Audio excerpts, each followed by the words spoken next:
हिंदू महापंचायत करेंगे, क्योंकि जिसको महापंचायत का रूप दिया जाएगा। हिंदू राजाओं राजपूत राजाओं का राज्य था। हमें एक आंदोलन करना पड़ेगा। उस वक्त उनकी हालत क्या रही होगी जब उनको मार काट के बाहर निकाल दिया गया होगा। प्राचीन भगवान सूर्य की प्राचीन मूर्ति है। राजपूत राजाओं के यहाँ पंचदरे बनाए जाते थे, जो पुरातत्व विभाग को सौंपकर इन्हें जो है खाली कराया जाए। किसे सनातन को अपमानित करने के लिए, हमें अपमानित करने के लिए डाला जाता है। देखिए, प्राचीन मनार खेड़ा रहा है, जिसका प्रमाण मंदिर मनारान है, और औरंगजेब को कर देने से साफ इंकार कर दिया। यही और शवों पे बैठकर जो है गाजी की उपाधियां तक यहाँ पे ली गई हैं। लेकिन गठबंधन से कोई मतलब नहीं, सरकार किसी की भी हो। आप पे किस तरीके का एविडेंस है जो आज आपने यहाँ पे उपलब्ध कराया? हमारे पे सब लिखित एविडेंस हमने समा प्रोवाइड करा दिए हैं सब, और हम कोर्ट में भी जाएंगे। राजा केसी सिंह तक का जिक्र रिकॉर्ड्स में मिलता है। ये कोई राजनीतिक मुद्दा नहीं है, ये हमारे समाज की लड़ाई है। हमारे पूर्वजों के साथ बहुत अत्याचार किया इनके पूर्वजों ने। नमस्कार, स्वागत है आपका इंडिया एक्सप्रेस 24/7 में। मैं हूं प्रताप सिंह राठौर। आज शामली कलेक्ट्रेट में मनहार खेड़ा दुर्ग कल्याण समिति के जो सचिव हैं और इनके जो पदाधिकारी हैं यहाँ पर पहुँचे हैं, क्योंकि एक मामला चल रहा है जलालाबाद में किले को लेकर। इनके आज बयान दर्ज होने थे और इन्होंने क्या बयान दर्ज प्रशासन के सामने किए हैं, इन तमाम मुद्दों को लेकर हम बातचीत करेंगे। आज एसडीएम साहब ने आपको बुलाया था। आज भाई नमस्कार। आज क्या बयान दर्ज किए हैं आपने यहाँ पे जो आप आए हैं लोग? देखिए, हमें आज बुलाया गया था और जो भी वास्तविकता यहाँ की रही है। देखिए, प्राचीन मनार खेड़ा रहा है, जिसका प्रमाण मंदिर मनारान है, जो सहारनपुर रोड पर पड़ता है, और लुहारी रोड पर रानी सावलते घाट है। प्राचीन भगवान सूर्य की प्राचीन मूर्ति है। और अगर आप किले परिसर में भी जाएं, किला परिसर में रानी महल है, पंचदरा है। और पंचदरा का तो देखिए, अगर आप पढ़ें तो हिंदू रीति एक जो स्थापत्य कला थी, पंचदरा उसका एक नमूना है। राजपूत राजाओं के यहाँ पंचदरे बनाए जाते थे, जो ये एक शुभ माना जाता था, और वो आज भी वहाँ पे है। रानी के महल वगैरह, हाथी खाने हैं, तो सब चीज़ वहाँ पे। हमने कहा कि भाई इन सब का जो है पुरातत्व विभाग को सौंपकर इन्हें जो है खाली कराया जाए और या पर्यटन स्थल और संग्रहालय में परिवर्तित किया जाए। हमने हमारी वंशावलियों में इसका जिक्र है, इतिहास में इसका जिक्र है। और क्षेत्र में आप कहीं भी चले जाइए, किसी भी गांव में चले जाइए, हमारे परिवार से अलग, हमारे गांव से अलग, किसी भी बिरादरी के व्यक्ति से अगर आप पूछेंगे तो वो यही कहेगा कि यहाँ पे जो है हिंदू राजाओं राजपूत राजाओं का राज्य था, और वो लगातार मुगलों से जो है टक्कर ले रहे थे। और आप जानते हैं औरंगजेब के समय में तो कैसे धर्म परिवर्तन अपनी चरम सीमा पे था और जबरन कर वसूला जाता था। तो हमारे बड़ों ने हिंदू विरोधियों का जो नीतियों का विरोध किया और औरंगजेब को कर देने से साफ इंकार कर दिया। यही लड़ाई थी। इसलिए जलाल खान पठान, जो एक औरंगजाई कबीले का पठान था, अफगानिस्तान से आया था, उसे भेजा था यहाँ पे कब्जा करने के लिए। लेकिन जब उसने देखा कि इन्हें तो लड़कर जीत पाना ही मुश्किल है, तब हमारे पूर्वजों को किसी गद्दार के हाथों द्वारा किले में चल रही दावत में जहर दिलवाया गया था, और तब हमारे पूर्वजों की हत्या की गई थी। उनके सिर काटे गए थे और शवों पे बैठकर जो है गाजी की उपाधियां तक यहाँ पे ली गई हैं। ये सब जानते हैं इस बात को। और जो रानियां हमारी थी, रानियों ने अपने बच्चों के साथ कुओं में कूद कर जल जोहर किया है। क्योंकि देखिए, ये हिंदू जो राजवंश पहले भी रहे हैं। अगर आप मेवाड़ में जाएँ या रणथंभौर में जाएँ या कहीं भी आप जाएं, वहाँ पे रिवाज रहा है, जब किसी आक्रमणकारी का कहीं हमला होता है या लगता है कि अब कोई चारा नहीं है, तो राजपूत रानियाँ जोहर करती थी। यहाँ भी सेम वही हुआ। आनंद फारण में तुरंत जो प्राचीन महाभारतकालीन कुएँ हैं, जो आज भी अस्तित्व में आपको मनार खेड़ा में नजर आएंगे, उनमें कूदकर जल जोहर किया गया। और आज देखिए कितनी विडंबना है उन कुओं के अंदर, जहाँ जल जोहर किया गया, मांस डाला जाता है, कूड़ा कचरा डाला जाता है। किसे सनातन को अपमानित करने के लिए, हमें अपमानित करने के लिए डाला जाता है। तो हमारी तो सरकार से यही मांग रही है, और हमने बयान में भी हमने यही सब वास्तविकताएं बताई हैं। और हमारी मांग रही है कि इसे जो है किले को स्वतंत्र कराकर पुरातत्व विभाग को सौंपा जाए, पर्यटन स्थल बनाया जाए, और आपका जलालाबाद का वही वास्तविक नाम मनार खेड़ा किया जाए। और जो भी किला परिसर के अंदर हमारी प्राचीन विरासतें हैं, पंचदरा, रानी महल है, हाथी खाने हैं, पक्की प्राचीन हवेलियां हैं, सबको संरक्षित किया जाए और अपने कब्जे में लिया जाए। आप पे किस तरीके का एविडेंस है जो आज आपने यहाँ पे उपलब्ध कराया? आपके बयान भी दर्ज हुए होंगे, क्योंकि पहले भी एएसआई को रिपोर्ट भेज दी थी, अब प्रशासन ने दोबारा रिपोर्ट मांगी गई है प्रशासन से एएसआई द्वारा। अब किस तरीके का एविडेंस है आपके पास? देखिए, इतिहास में तो अलग अलग इतिहासकारों ने इसका जिक्र किया है, और अलग अलग इतिहास में जिक्र है। अगर सिख इतिहास में उठाएं तो बंदा सिंह बहादुर यहाँ पर आए थे, जुलाई 1710 में उन्होंने हमला किया था। यहाँ पे कोई लिखित में भी एविडेंस है? सब लिखित एविडेंस हमने समा प्रोवाइड करा दिए हैं, सब दे दिए हैं। और उसमें साफ साफ लिखा है कि मनार खेड़ा राजपूतों का था, जिसपे जलाल खान ने धोखे से कब्जा करके इसका नाम जलालाबाद कर दिया। और बंदा बहादुर आए, उन्होंने कुछ दिन यहाँ पे घेरा भी रखा, और लेकिन कुछ कारण रहे, वैसे नहीं फतेह कर पाए।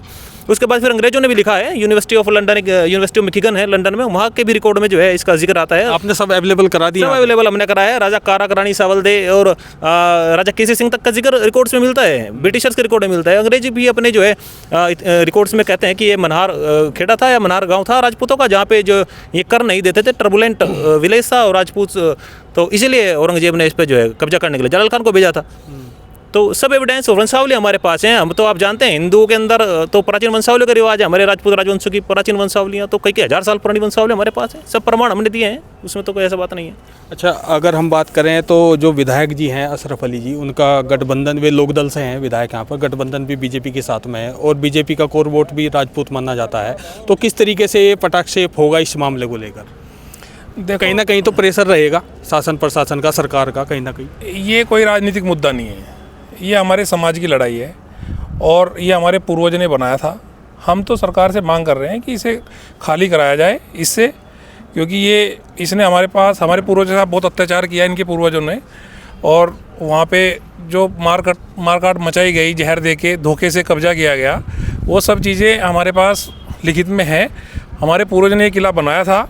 हम यही मांग करते हैं कि भाई हम तो सरकार से मांग कर रहे हैं इस टाइम, ठीक है, और हम कोर्ट में भी जाएंगे इस मांग को लेके अपनी। आज हमने ज्ञापन भी हमने कई बार दे चुके हैं। हम सरकार हमारे ऊपर ध्यान भी है, एसडीएम साहब से बात हुई है हमारी कि इसकी जांच कराई जा रही है, बयान भी दर्ज हुए हैं आज, और भगवान ने चाहा बहुत जल्दी ये किला खाली होकर रहेगा इससे।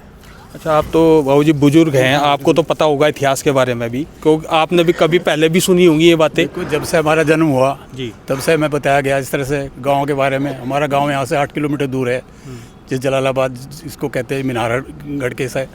तो हमारे पूर्वज वहीं रहे, मनिहारियों के नाम से आज भी जाने जाते हैं। हमारी रिश्तेदारियाँ जो भी हरियाणा पंजाब जहाँ भी हैं, हमारे परिवार का नाम मात्र ये सिर्फ कहने से कि मनिहारियों में रिश्तेदारी है, वो हमारे पूरा इलाके में हमारे नाम से जाने जाते हैं।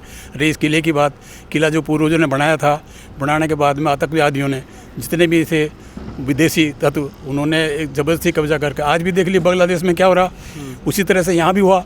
हमारे पूर्वजों के साथ जो अत्याचार इन्होंने किए, उनका तो यही है कि हम राजनीतिक तरीके से, एक सीधे साधे तरीके से जो एक समाधान का तरीका, उसके तरफ राज्य सरकार से ये प्रार्थना कर रहे हैं कि इसको किले को खाली कराया जाए। जो उन्होंने ज़बरदस्ती कब्जा किया हुआ था, उस कब्जे को हटा के इसको पुरातत्व विभाग को देख के एक संग्रहालय बनाया जाए। और जो पूर्वज हमारे थे, जिनको ऐसी स्थिति में आज हम महसूस करते हैं, हमारे दुख को कोई दूसरा महसूस नहीं कर सकता, हम उनकी संतान हैं। हम तो सिर्फ ये चाहें कि सनातन तरीके से हमारे पूर्वजों की अस्थियाँ जो हमको परलौकिक जो हमारा कर्तव्य है उनके प्रति, उसको हम पूरा करें। सरकार इसमें हमारी मदद करे। हम एक शांतिपूर्ण तरीके से एक आंदोलन की तरह से हम इसमें लेके चल रहे हैं। उम्मीद है सरकार इसके ध्यान लगे। गठबंधन से कोई मतलब नहीं, सरकार किसी की भी हो, हमें सरकार से किसी कोई नहीं है, हमें किसी सरकार से देना नहीं है। सरकार तो सिर्फ वो है जो कि न्याय का काम करे। हम अन्याय के लिए नहीं कर रहे, हम तो न्याय के मांग रहे हैं। जो हमारे पूर्वजों के साथ अत्याचार हुआ, आप सोचिए, सोच भी नहीं सकते उस वक्त उनकी हालत क्या रही होगी जब उनको मार काट के बाहर निकाल दिया गया होगा। क्या हालत रही होगी उनकी, अब आप स्वयं सोच सकें। आप पत्रकार हैं, आप ये तो माध्यम है आपका जी, एक हमें न्याय दिलाने का, सबके करने का, ये तो आप सबका है।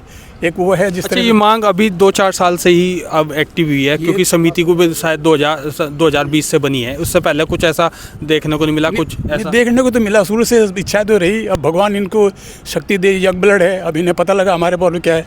हर आदमी अब इसके बारे में नहीं सोच सकता, लेकिन जो बुद्धिजीवी जैसा पूरी यूपी में चल रहा है, हिंदू मंदिर मस्जिद मामला चल रहा है, उसको लेकर भी कुछ मंदिर मस्जिद का तो देखो एक बड़े विचार हैं। जो हमारी प्रॉपर्टी है, ये हमारे पूर्वज की बनाई हुई है, हम दूसरे की बनाई हुई तो नहीं कह रहे, हम तो अभी तो नहीं कह रहे। इसका किला है, ये गंगों के पास किला है लखनौती का, वो भी छोटा है। दूसरे किले हैं जितने भी साहित्यिक हैं, लाल किला है, ये भी तो आखिर किसी के बनाए हुए थे, ये भी तो छोटे हैं। हम अपने लिए नहीं मांग रहे उसको, हम तो ये कह रहे हैं कि जो हमारे पूर्वजों को एक गलत तरीके से, एक अन्यायपूर्ण तरीके से उनके साथ जो नरसंहार किया गया, हम उनके संतान होने के नाते हमारा फ़र्ज़ है कि हम उनका परलौकिक कार्य के लिए जो विधि विधान है सनातन का, हम उसको पूरा करने के लिए प्रार्थना कर रहे हैं सरकार से। सरकार हमारी तरफ ध्यान दे, और उस वर्तमान में जो वहाँ पे वो निर्माण कर रहे हैं अलग तरीके से, जो हमारी हिंदू संस्कृति, सनातन संस्कृति को ख़त्म करने के लिए हमारे जो मकान बनाए हुए थे, उनमें जो अलग अलग तरह के पचदरा, ये महल, ये सब तरह के हैं, उन लोगों के तोड़ फोड़ में ना बचावें, उसके ऊपर यथास्थिति रखने के लिए काम है, उसके लिए प्रार्थना है, उसी के लिए ज्ञापन दिए गए। हम चाहते हैं कि इस तरह से हो। ये पीड़ा हम समझ सकते हैं कितनी है, जिसके साथ बीतती है उसी को पता होता है। तो सरकार से आप क्या चाहेंगे, क्योंकि सरकार बीजेपी की है, क्या उम्मीद करेंगे सरकार से? कि हमारा साथ दे, हमारे किले का नाम रखा जाए मनहार खेड़ा, ठीक है, और हमारे पूर्वजों का जो भी को सम्मान मिले, सरकार से हम यही। अगर कोई अब एएसआई की रिपोर्ट दोबारा जाएगी, इसमें अब पता नहीं कितना समय लगेगा, और अगर समय लगता है और इसकी सुनवाई अभी लंबित होती है, तो क्या स्टेप आगे का रहेगा? नहीं, समय एएसआई को रिपोर्ट जाएगी, और अगर वहाँ पर हमारी मांग को किसी भी तरीके से उसको डिले किया गया, तो हम लोग प्रशासन का ध्यान अपनी ओर खींचने के लिए फिर से वही हमें एक आंदोलन करना पड़ेगा, जिसको महापंचायत का रूप दिया जाएगा। और क्योंकि ये कोई अभी जल्दी की मांग नहीं है, बहुत लंबे समय से चली आ रही है, लेकिन कब तक चलेगी इसका निर्णय लंबे समय पर नहीं रहेगा, ये भविष्य के घर में नहीं रहेगा, ये अभी निर्णय होना है इसका। और उसके लिए हम लोग हर तरीके से तैयार हैं, हिंदू समाज तैयार है। और अगर सरकार ने इसको थोड़ा भी डिले किया तो महापंचायत का रूप लेकर 2 महीने का समय दिया था महापंचायत, हमने 2 महीने का समय दिया था, और अब तक सरकार अपना बहुत अच्छे तरीके से कार्य कर रही है। जब आपको उम्मीद है कि सरकार लगी हुई है? हाँ, अभी सरकार लगी हुई है, और जब हमें लगेगा कि हमारी बात को पे गौर नहीं किया जा रही, हमारी अनदेखी की जा रही है, तो हम लोग फिर सड़क पे उतर के आंदोलन करेंगे। आगे क्या स्टेप और बचा है? अभी आपने रिपोर्ट दे दी, आगे क्या स्टेप रहेगा? अभी हमने रिपोर्ट दी है, और देखिए अब सरकार और प्रशासन इस पे जांच करेंगे इस रिपोर्ट के बेस पे, और हम इंतजार करेंगे तब तक, क्योंकि हमने जब ज्ञापन दिया था और हमने कहा था 2 महीने का समय हमने इसमें रखा था, और अगर 2 महीने के अंदर इसमें कोई कार्रवाई नहीं होती तो मजबूरनवश जैसे अभी बताया है आपको, हिंदू महापंचायत करेंगे। क्योंकि देखिए अपनी आवाज़ ऊपर तक पहुंचाने के तो हमारे पास कुछ ना कुछ हमें करना ही पड़ेगा। तो महापंचायत होगी, और महापंचायत के माध्यम से फिर अपनी आवाज़ हम जोरदार तरीके से उठाना कार्य करेंगे। तो मनहार खेड़ा दुर्ग समिति, कल्याण समिति के जो यहाँ पर लोग थे, इनके जो पदाधिकारी थे, इन्होंने साफ तौर से ये कहा है कि अभी हमने अपनी रिपोर्ट, अपने जो बयान है वो प्रशासन को यहाँ पर दर्ज करा दिए हैं, और प्रशासन किस तरीके से कार्रवाई आगे करेगा ये आगे देखने को मिलेगा, और क्या स्थिति आगे रहेगी ये आगे की हमारी वीडियो में आप देखते रहिए। नमस्कार।